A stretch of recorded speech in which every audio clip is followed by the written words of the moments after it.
Di suatu kolam yang terang, seekor ikan berenang dengan riang. Air mengelilingi, menyentuh setiap sisiknya, mengalir melalui insangnya, dan menjadi bagian tak terpisahkan dari keberadaannya. Namun si ikan tidak pernah bertanya, apa ini air? Baginya, air adalah sesuatu yang begitu alamiah, begitu biasa, sehingga ia bahkan tidak menyadarinya.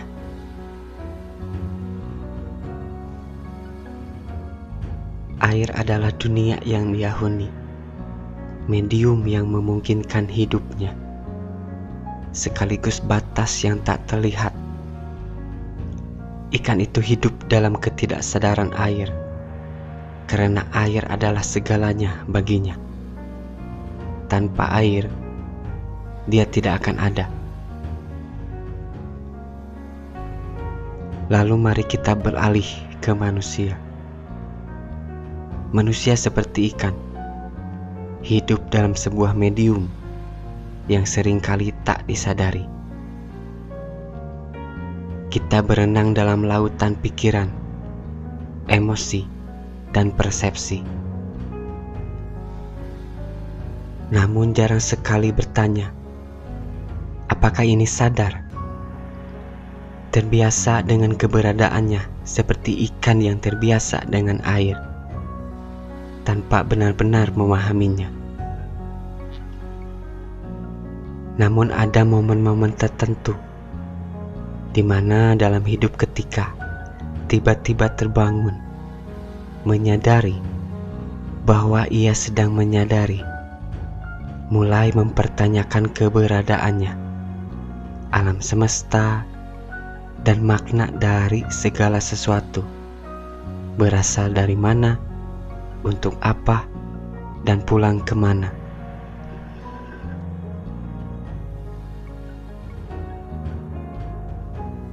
Berhadapan dengan pertanyaan siapa aku, apa tujuan hidupku, apakah realitas yang dialami ini nyata, atau hanya ilusi.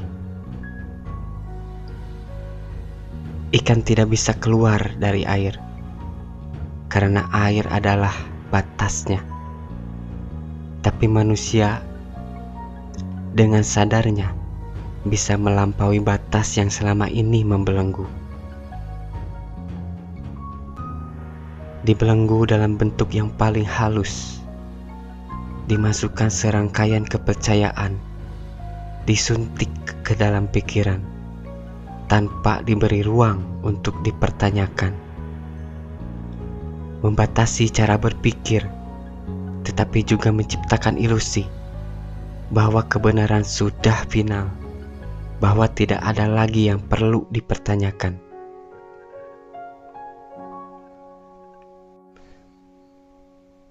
Akal seharusnya menjadi alat untuk membebaskan, justru malah membelenggu oleh rantai yang tak terlihat, menjadi seperti burung dalam sangkar, yang meskipun pintu sangkarnya terbuka, ia tidak akan terbang karena telah lupa bagaimana caranya. Akal yang dibangun adalah seperti matahari yang terbit setelah malam panjang. Ia membawa cahaya baru, menerangi sudut gelap, mengubah segala sesuatu yang disentuhnya. Mulai menyadari bahwa realitas mungkin lebih kompleks daripada yang selama ini dipahami. Menjadi merdeka, tidak lagi terjebak dalam ilusi kepastian, tetapi justru terbuka pada ketidakpastian. Menyadari bahwa kebenaran bukan sesuatu yang statis, melainkan sesuatu yang dinamis, selalu berkembang. Akal yang dibangun tidak hanya mengubah cara manusia berpikir, tetapi juga cara bertindak, perilaku manusia yang sering kali didikte oleh kebiasaan, tradisi, atau tekanan sosial. Ketika akal dibangun, manusia mulai bertindak berdasar pemahaman, bukan sekedar ikut-ikutan. Mulai mempertimbangkan konsekuensi dari tindakannya, bukan untuk dirinya sendiri, tapi juga untuk orang lain dan lingkungannya. Dengan perilaku yang berubah, tidak lagi menjadi budak dari nafsu atau kebiasaannya, tetapi menjadi tuan atas dirinya sendiri. Menyadari setiap tindakan memiliki makna dan dampak, selalu mempertanyakan apakah tindakan ini selaras dengan nilai yang diyakini. Dan pandangan pun berubah, melihat dunia dengan mata yang baru, eling dan waspada. Ternyata selama ini begitu pedihnya kebodohan, menjadi akar dari begitu banyaknya penderitaan. Memilih untuk tetap diam dalam ketidaktahuan, menutup mata terhadap kebenaran, karena kebenaran begitu menyakitkan, terlalu mengganggu, dan terlalu menuntut.